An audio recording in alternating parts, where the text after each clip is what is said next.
Bonjour, on est le 12 mars, vendredi 12 mars 2021, avec une météo qui semble un petit peu, on va dire, nuageuse, des nuages un petit peu sombres, alors que bon, hier on avait la tempête, la fameuse tempête Lola, bon, qui a créé bien sûr des dommages à différents endroits, mais on a peut-être, il y a eu peut-être une victime dans cette voilà, tempête, mais sachez qu'aujourd'hui il y a eu le calme, le calme. Le calme après la tempête. Voilà, le calme après la tempête, mais on a des nuages, un petit peu sombres, mélangés avec des nuages blancs, et bien sûr une transparence du ciel, parce qu'il ne fait pas si mauvais que ça. Il fait pas si mauvais que ça, bien qu'on a des nuages parfois, de, grisâtres qui virent vers le nord, mais à petit amas, à petit amas. Ceci étant dit, je vais vous présenter ici une vidéo qui va voir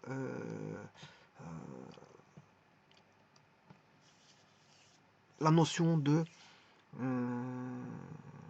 ça dépend comment on le voit. Si on le voit en logique, ou voilà, logique pure, électronique, on peut l'entrevoir en logique pure électronique,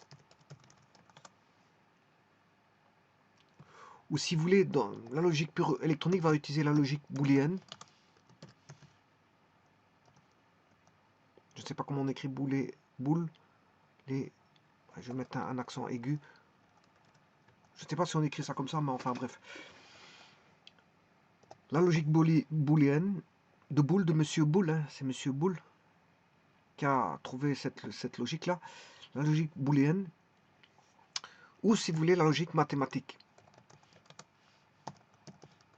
Bon, la logique booléenne provient déjà des mathématiques. Hein.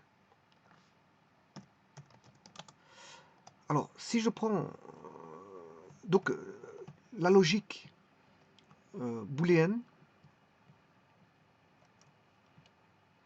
la logique électronique va se baser sur la logique booléenne. Elle va se reposer sur la logique booléenne. Enfin, je mettrais plutôt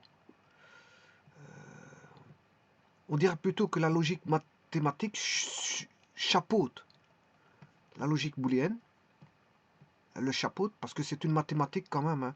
C'est une mathématique, c'est une forme de mathématique, la logique booléenne, elle a été adoptée par les mathématiques en tout cas, donc on peut dire que, si elle a été adoptée par les mathématiques l'ont adoptée en tant que, voilà, source de raisonnement logique, notamment pour les circuits électroniques, puisque l'électronique, bien sûr, réagit à des instructions dites logiques, des instructions logiques. Et en cela, quand je parle de logique électronique, bien sûr, c'est ouvert à tout. Hein. C'est ouvert à tout. Vous avez les automatismes et l'informatique qui est derrière. Enfin, chapeauté par la logique électronique. Parce que sans logique électronique, pas moyen de faire de la logique informatique, parce que l'informatique repose bien sûr sur le matériel électronique. Si le matériel électronique ne permet pas de faire voilà, des opérations, quel type d'opération permet de faire l'électronique? Mais c'est avec bien sûr des processeurs. Hein. Un processeur voilà, peut faire de plus. Voilà, il y a l'unité arithmétique. Unité arithmétique qui fait plus moins fois divisé. Voilà, elle sait faire tout ça. Mais il y a aussi, ça c'est l'unité arithmétique qui fait ça, mais il y a une unité logique, qui permet de faire justement des traitements logiques. C'est ce que je vais voir. Voilà, le traitement logique. Donc il y a une unité arithmétique qui permet de faire du calcul et une unité logique qui permet de faire voilà, du traitement logique. Donc c'est quand même du calcul, hein, mais sur base de la logique, c'est juste ça. Alors la logique, bien sûr, elle est établie sur base de vérité. On a deux états logiques, bien sûr basés sur des tensions. Hein. Qu'est-ce qui est vrai, qu'est-ce qui est faux, c'est basé sur des tensions électriques. On a une tension électrique qui va dire, bon, qu'est-ce qui est vrai, qu'est-ce qui est faux. On définit, si vous voulez, l'état logique par une tension électrique. Par exemple, je vais mettre, je vais dire que plus 5 c'est l'état O. Par exemple, hein, c'est moi qui définis ça, mais il y a des standards. Hein. Plus 5, moins 5, plus 5, il y a des standards. Voilà. Je définis l'état O qui est l'état 1, le 1 logique. Voilà. Là, ça sera par exemple plus 5 volts. Donc une tension continue définit un niveau de référence de logique. Donc on a l'état O logique. Et ça, c'est la tension qui permet de dire ça, bien sûr, en fonction du temps. Et le niveau 0 peut être défini par 0 volts, voilà, ou bien sûr c'est dans une gamme. Hein.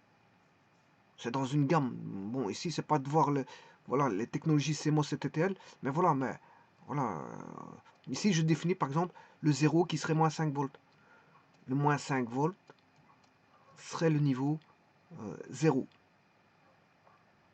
Et dès le moment où on a défini ceci, les tensions de référence qui vont définir l'état logique, et il n'y en a que deux états logiques, soit on a l'état haut, soit on a l'état bas, mais on n'a pas un état intermédiaire.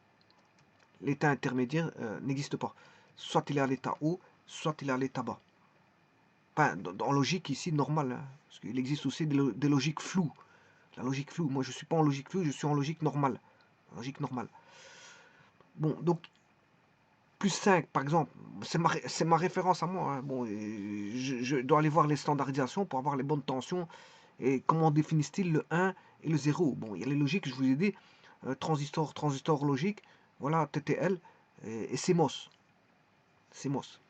Métal oxyde silicium. Alors, on définit le plus 1 logique et le 1 logique et le 0 logique. Donc il n'y a que deux états, pas plus. Voilà. Et ça, c'est la logique électronique qui permet de faire ça et qui va faire des traitements logiques grâce à une logique booléenne basée sur la théorie des ensembles, bien sûr. Et que cette logique électronique pourra être utilisée, bien sûr, en informatique, puisque sans électronique, il n'y a pas d'informatique. Et bien sûr, bien sûr l'informatique et les automates programmables. Donc, l'informatique est automate programmable.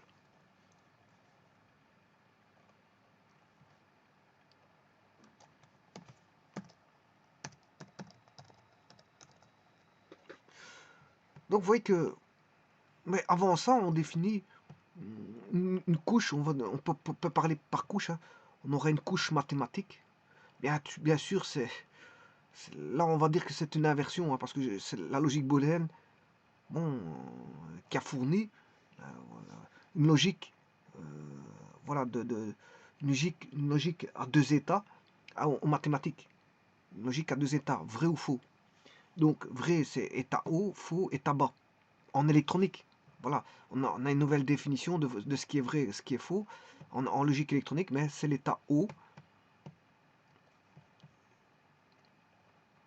L'état haut est l'état vrai, true, ce qu'on appelle en anglais, vrai c'est true, état haut c'est true, ou vrai en français, en anglais c'est true.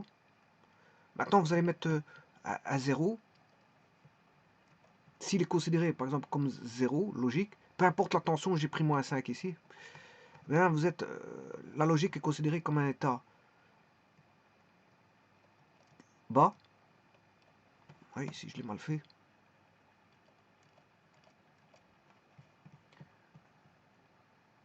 État bas, et bien sûr, c'est une opposition au true qui est au false, qui est false. Voilà, et qui est une opposition au vrai qui est faux. Voilà, la particularité entre l'anglais et le français, c'est que false c'est false, false c'est faux, bon, ont la même lettre F. Voilà, alors que état vrai, vrai, voilà. Donc tout ça, c'est la même chose. Hein. Vrai, true, état haut, niveau logique 1. Voilà, tout ça, c'est la même chose. C'est kiff kiff et bourricot, comme on pourrait dire. Voilà, c'est toutes des choses qui sont identiques. Alors, on peut avoir l'autre état opposé, complètement opposé, qui s'oppose vraiment à cet état, c'est false, faux, false, état bas et 0. Ce qui veut dire que on a deux états, c'est ce qu'on appelle des états binaires. Donc, deux états, c'est deux états binaires. On a deux états, soit vrai ou faux. S'il n'est pas vrai, c'est que c'est faux. S'il n'est pas faux, c'est que c'est vrai. On n'a rien d'autre. Donc, on a un état binaire comme on retrouve dans le monde actuel, enfin dans le monde en général, mais actuel ou passé. Mais il y a, à deux choses, on a toujours son opposé. Par exemple, si je prends le qualificatif grand, mais son opposé, c'est petit. Si je prends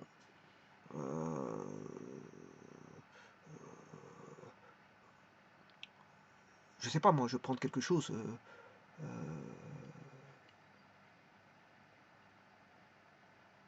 Bon, ce sont des opposés directs parce que dans la vie courante, c'est vrai qu'il y a tous des intermédiaires. Hein. Vous pouvez mettre des pourcentages d'intermédiaires entre grand et petit.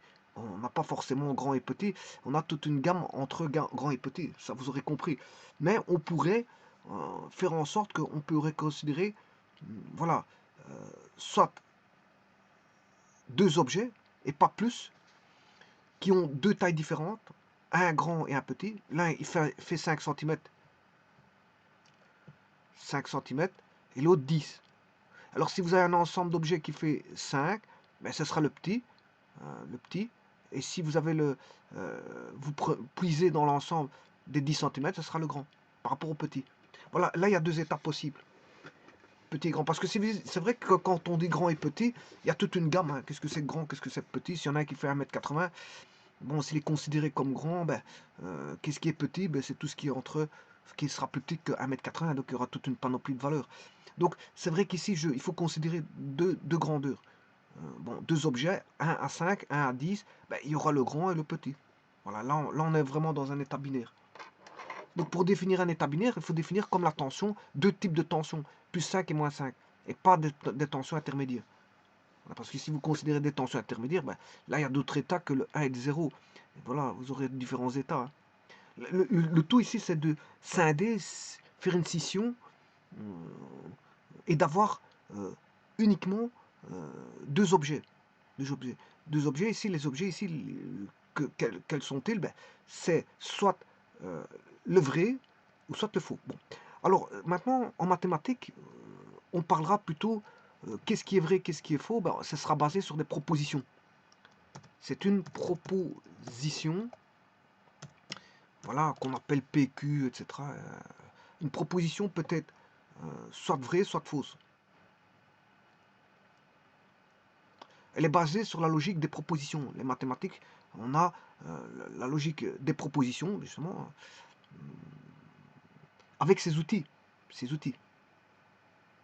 Alors que les logiques booléennes vont répondre à des notions de variables. Ce sont des variables. Et pour être appliqué, bien sûr, en logique électronique ou la logique électrique. Électrique ou électronique. Bon, bah, de toute façon, j'ai toujours dit que l'électronique et étudier l'électricité, c'est faire rentrer dans le monde de l'électronique, et rentrer dans le monde de l'électronique, c'est un petit peu rentrer dans le monde de l'électricité. Bon, il n'y a pas de... Je veux dire, il y a... Entre les deux, il y a... On va dire, il y a des correspondances entre les deux. Hein. Vous aurez compris que faire de l'électronique, un petit peu d'électronique, c'est faire connaître les lois électriques. Et faire de l'électricité, c'est un petit peu connaître certains composants électroniques. Parce que bah, voilà, si vous allez très loin en électricité, vous allez voir que vous avez besoin de notions d'électronique. Parce que bon, on a des thyristors, etc. L'électronique de puissance fait appel voilà, à des notions d'électricité. Voilà, donc quand je dis logique électronique, c'est la logique électrique, bien sûr, logique électrique et électronique. Mais, bien sûr, le monde électronique, avec le monde du 0 et du 1, ben, va donner, bien sûr, l'électronique numérique et donc utilisée pour les traitements en informatique, de calcul, etc. Et les automates programmables de gestion de processus, de process.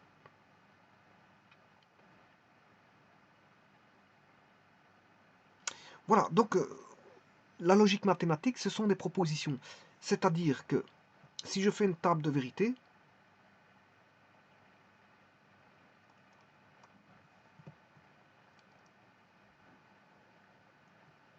je vais faire une table de vérité mathématique. Avec, justement, la vidéo ici va concerner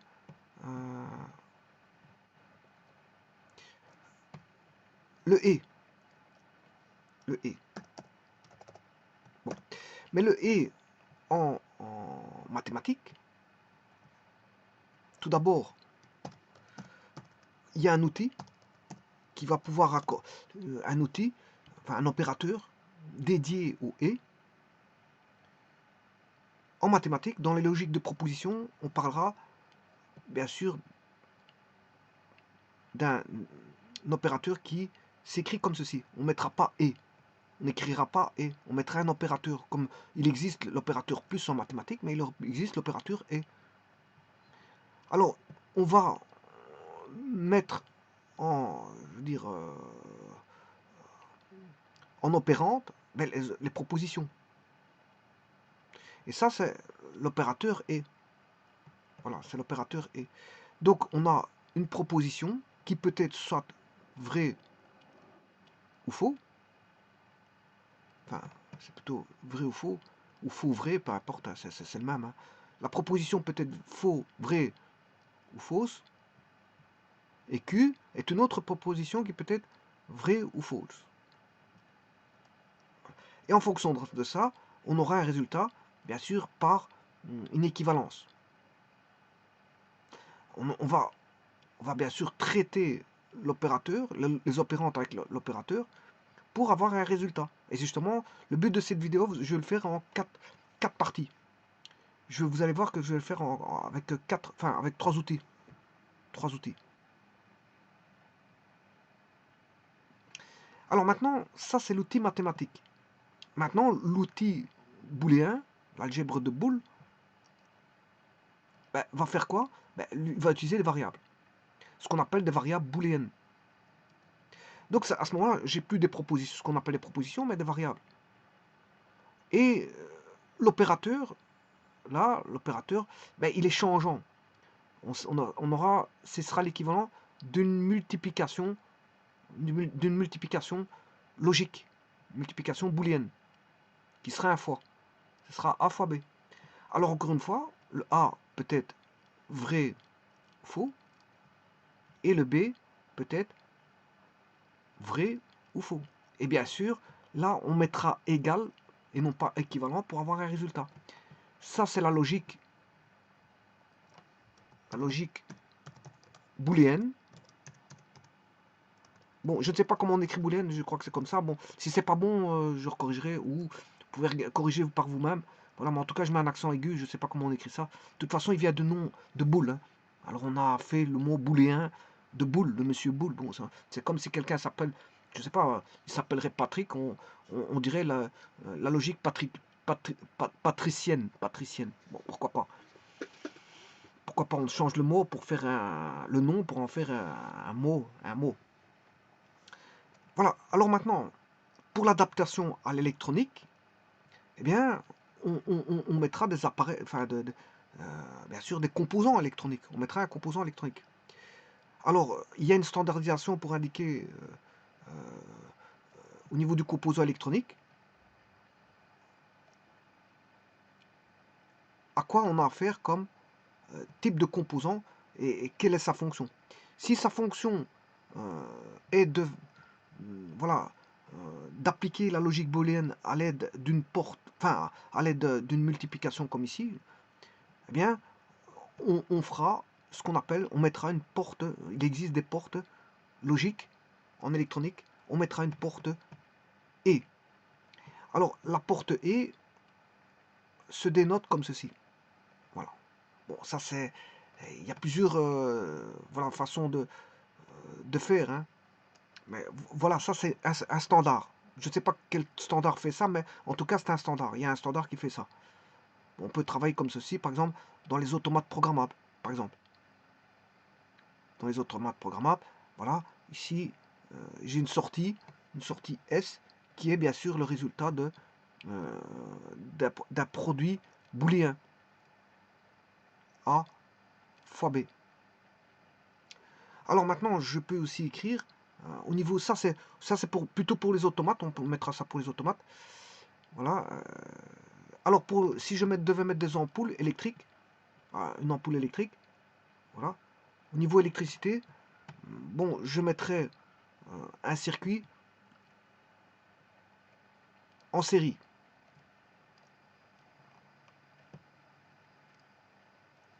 En circuit en série pour allumer une ampoule.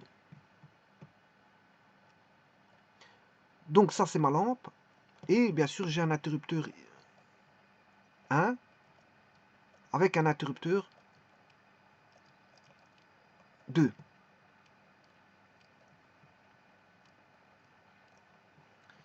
Alors,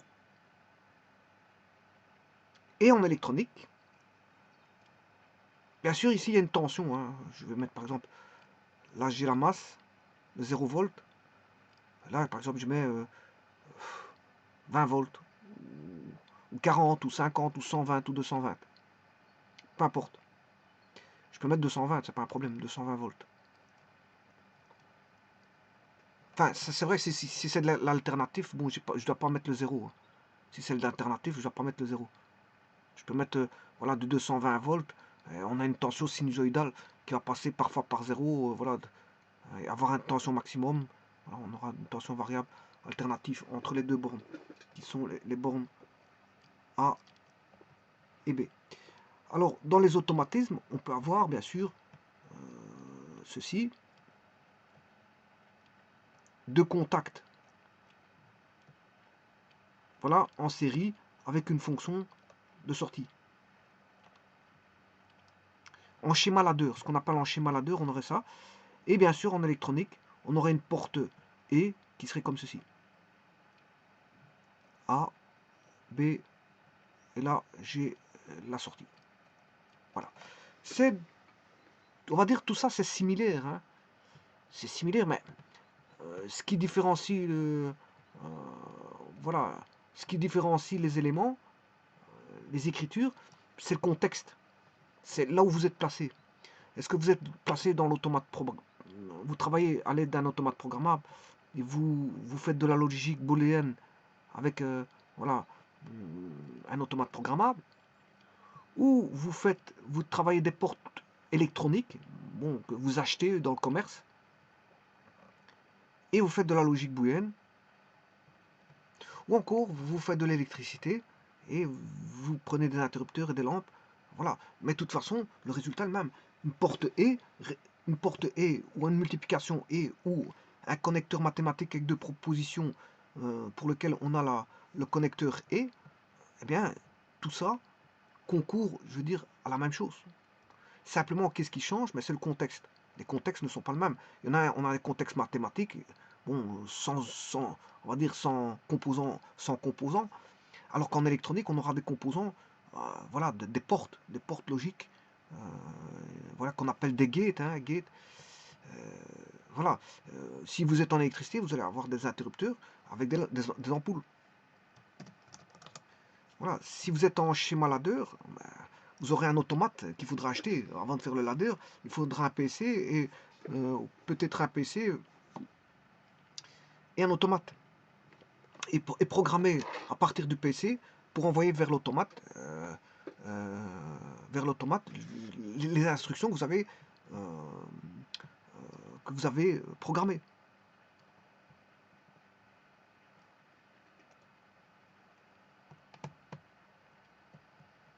Alors ça, c'est les entrées. 1.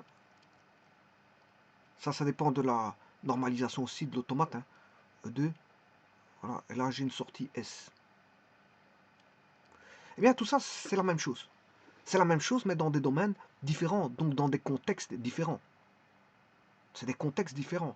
Si je fais des mathématiques, bon, de toute façon, il y a une réunion de tout ça, c'est que la logique booléenne, enfin la logique va répondre à une seule logique. Si je prends voilà, un connecteur et ou une porte et ou, voilà, où je fais un circuit et avec une lampe et deux interrupteurs ou un circuit et avec un automate, eh bien le résultat est toujours le même. Alors je vais vous mettre le résultat.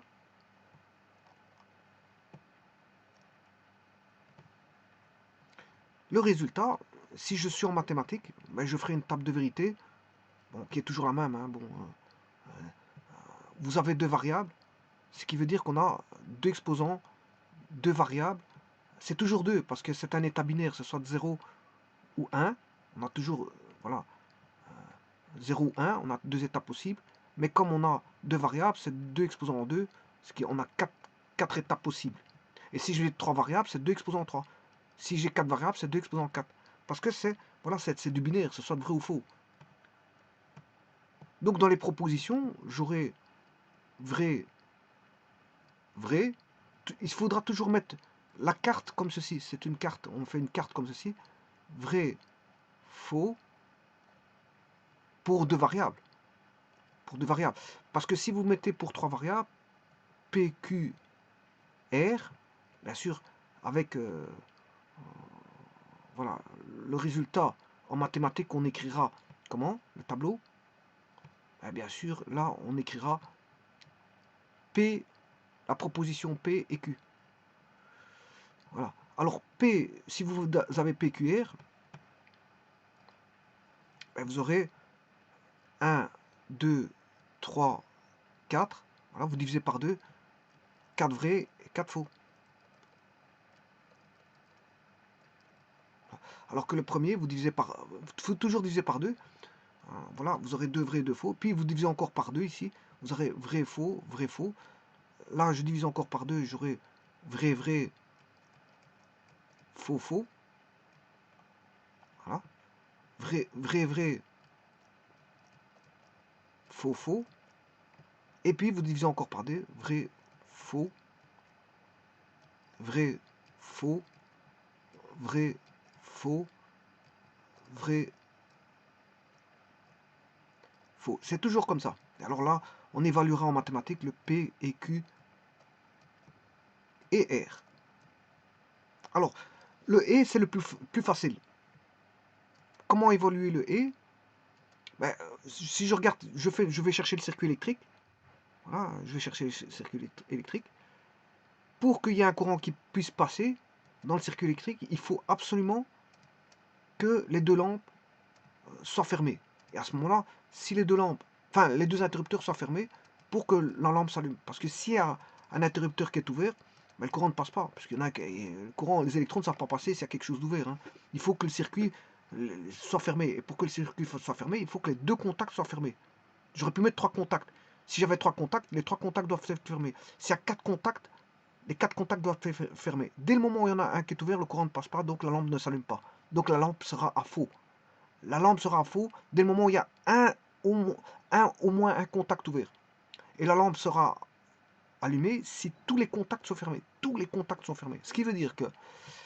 Ça veut dire quoi? Ça veut dire que si je prends ceci, vrai, vrai, ben, on aura une proposition qui est... La proposition P et la proposition Q, si elle est évaluée, elle sera V dès le moment où on a vrai, vrai. Vrai, vrai, donne vrai. Voilà. Alors, et tout le restant, dès le moment où il y a du faux, c'est un petit peu comme l'interrupteur que je vous ai montré, c'est comme l'interrupteur, hein, c'est une manière technique de voir les choses. Dès le moment où vous avez du faux, là c'est encore pire, il y a deux faux, eh bien, l'état logique sera false, sera faux. Donc c'est la porte, enfin le et, l'évaluation de la proposition et,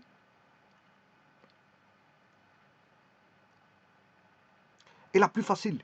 Parce que quand est-ce que c'est vrai? Mais uniquement quand tout est vrai, tout est à vrai, mais c'est vrai. Et ici, donc, ce qui veut dire qu'à 3 variables, c'est très facile. Hein. Si tout est vrai, si tout est vrai, je mets à vrai. Mais tout le restant sera faux. Donc, dans une logique avec du et, c'est la plus facile. Tout est à faux, sauf quand tout est vrai. C'est vrai quand tout est vrai. Sinon, pour tous les autres cas de figure, c'est toujours faux. Alors, je peux mettre ici, quand est-ce que j'aurai S à vrai, à 1, mais quand A est à 1, et quand B est à 1. Dans tous les autres cas de figure, si A vaut 0 ou B vaut 0, ou A et B vaut 0, ben, ça sera 0. Alors maintenant, si je mettais une troisième entrée comme ceci, ABC, ben, pour avoir S à 1, il faut que A soit à 1, B à 1, C à 1. Voilà. Ici, c'est le même. Si je mettais une troisième entrée, ben, les trois entrées doivent être à 1 pour que la sortie soit à 1. Mais à ce moment-là, s'il y a une troisième entrée ABC, ben, il faudra faire A fois B fois C. Alors, ne pas oublier ça. Voilà. Voilà, donc maintenant, je vais faire ça par GeoGebra. D'abord par la calculatrice. On va faire ça par la calculatrice. Alors, pour la calculatrice, vous devez aller chercher, bien sûr, l'affichage programmeur. Voilà. Et bien sûr, vous allez chercher du binaire. Chercher du binaire. Voilà, je mets du binaire. Alors, je vais mettre sur un octet. Il n'y a même pas besoin, je travaille directement binaire. Je travaille directement binaire. Avec un bit. Je travaille avec un bit. Je travaille même pas avec 8 bits. Si vous voulez, un octet c'est 8 bits. Un mot c'est 16 bits. Un double mot c'est 32 bits. Et, et 4 mots c'est 64 bits. Voilà, donc c'est ce que ça veut dire. Voilà, si je prends un 4 mots, ben, on a 64 bits ici. Voilà, ça va de 0 à 63. 0 à 63, c'est 64 bits. Si je prends un double mot, ben, si je vais jusque de 0 à 31, ça fait, voilà, voilà, par exemple, je vais prendre un nombre, voilà, et là je peux mettre en décimale, oui, il manque 1, je vais recommencer, 0, voilà, voilà, je peux mettre en décimale, enfin en hexa, ça fait E, donc en décimale ça fait 14, parce que le F il fait 15, donc le E avant F ça fait 14, voilà. Alors on pourrait calculer hein, facilement en binaire, mais le but n'est pas ça. Ici je travaille avec un bit. Donc je remets à 0. Je mets un bit, voilà, et je fais 1, et le et il est là. End. End 1 égale 1. Voilà. Je remets à 0. Donc vous avez vu que 1 et 1 ça fait 1. Maintenant je vais faire 1 end 0 égale 0. Alors maintenant je fais 1 end. Enfin, je vais faire 0. Alors c'est associatif, hein, si vous faites. Voilà, voilà c'est associatif si vous faites A fois B ou B fois A. C'est commutatif, je m'excuse, commutatif. A fois B ou B fois A, ça fait toujours le même résultat parce que la multiplication, voilà, elle est commutative. Donc c'est un peu normal que dans le tableau, ben, ces deux résultats-là soient les mêmes. Si vous faites P fois Q, P et Q, proposition P et proposition Q, ou proposition Q et proposition P, c'est le même, c'est commutatif. Hein. Je m'excuse, oui, commutatif. C'est commutatif. C'est commutatif. Donc c'est normal, le résultat est le même. Et alors ici, si vous faites P qui est à vrai et Q, ou alors vous faites Q qui est à vrai et P qui est à vrai, c'est le même, hein, c'est commutatif. Vous pouvez commuter c'est P et Q comme vous voulez, il n'y a pas de problème.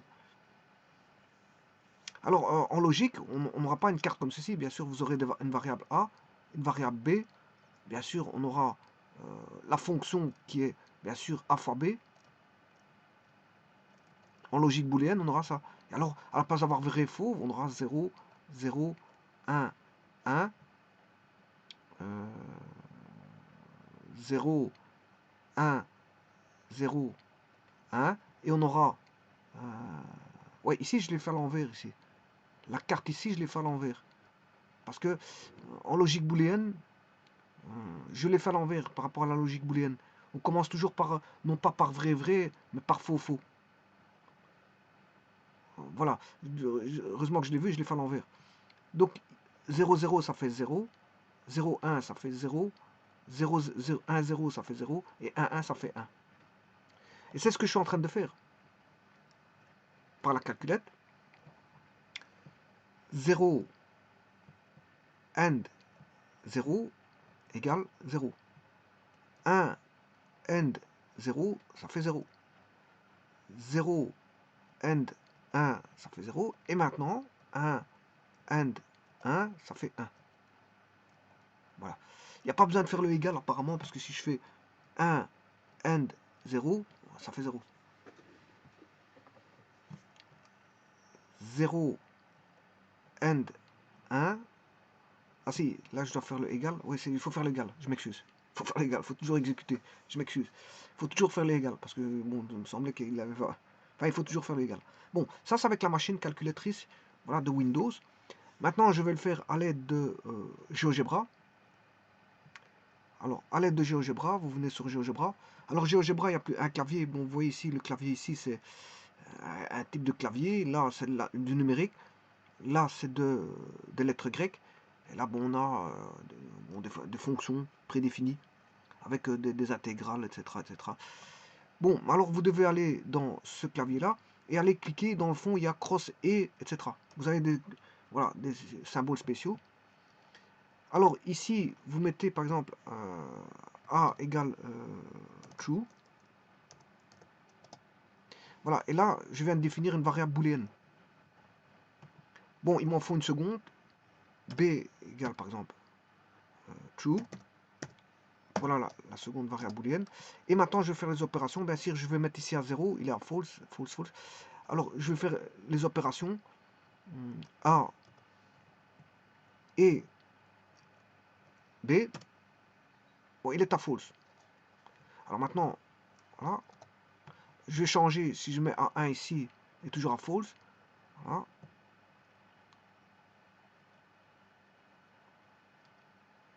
Je mets A à 1. Là, à B. Là, on a true. On a 1. On a C, voilà, qui est à 1.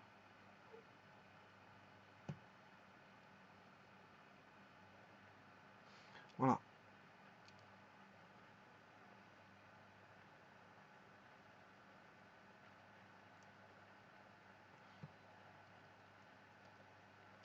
Et là, vous pouvez faire votre, comment on appelle ça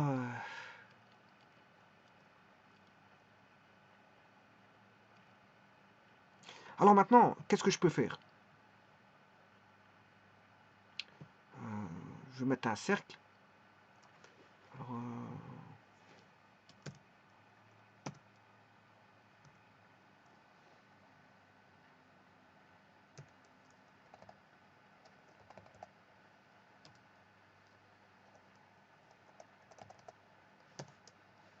enfin, j'essaierai ça plus tard.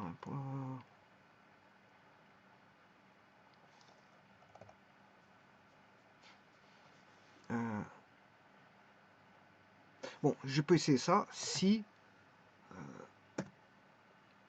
C égale true, virgule, je mets 0.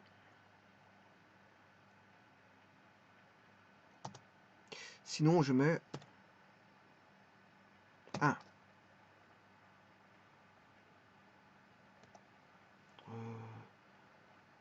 Ici, je me suis complètement couré. Donc, je vais chercher si conditions.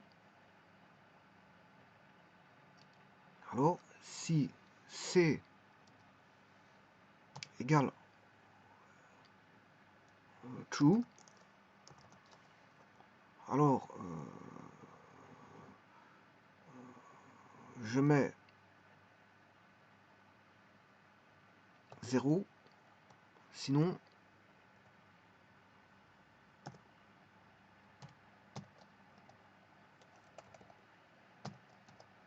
apparemment il prend pas.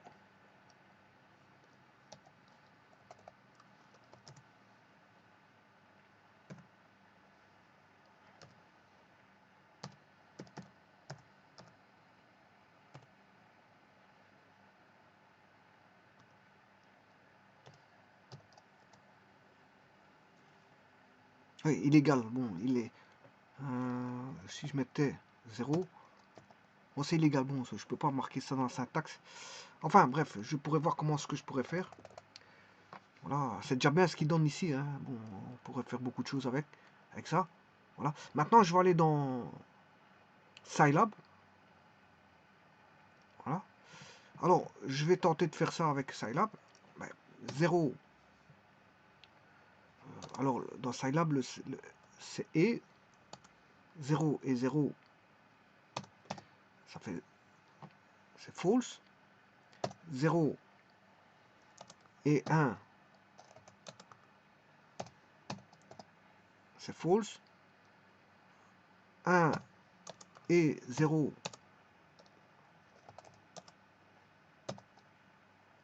c'est false. Et si vous voulez, 1, maintenant, je vais mettre le 1 et 1.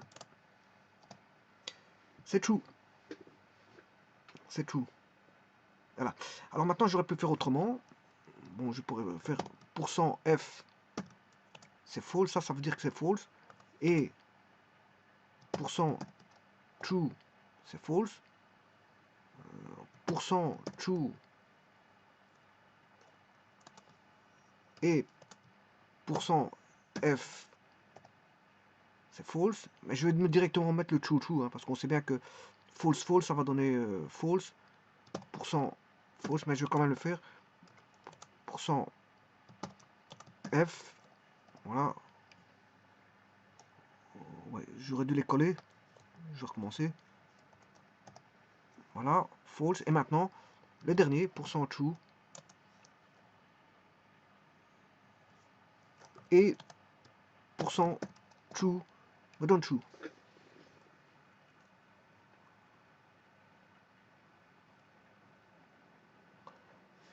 Voilà. Et donc ça, c'est simulation d'une porte E. D'une porte E, si vous êtes en électronique, ben, c'est la simulation d'une porte E. Sinon, si vous êtes en mathématiques, c'est une simulation d'une proposition. De deux propositions, une simulation de deux propositions, voilà, à connecteur et voilà, qui équivaut à une table de vérité donnée. Voilà.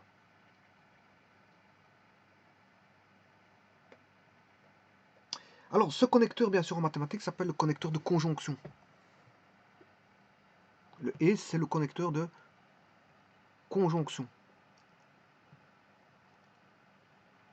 Donc ici, je vous dis que j'aurais dû refaire la table. Hein, je dois commencer par false, mais bon, c'est pas grave, c'est quand même bon. Hein, j'ai fait une table à l'envers, mais c'est toujours bon.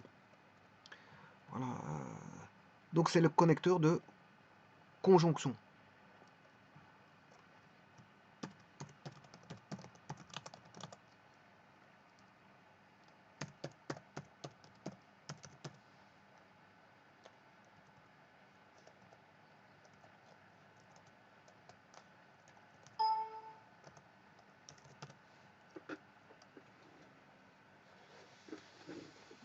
Voilà, je vous remercie.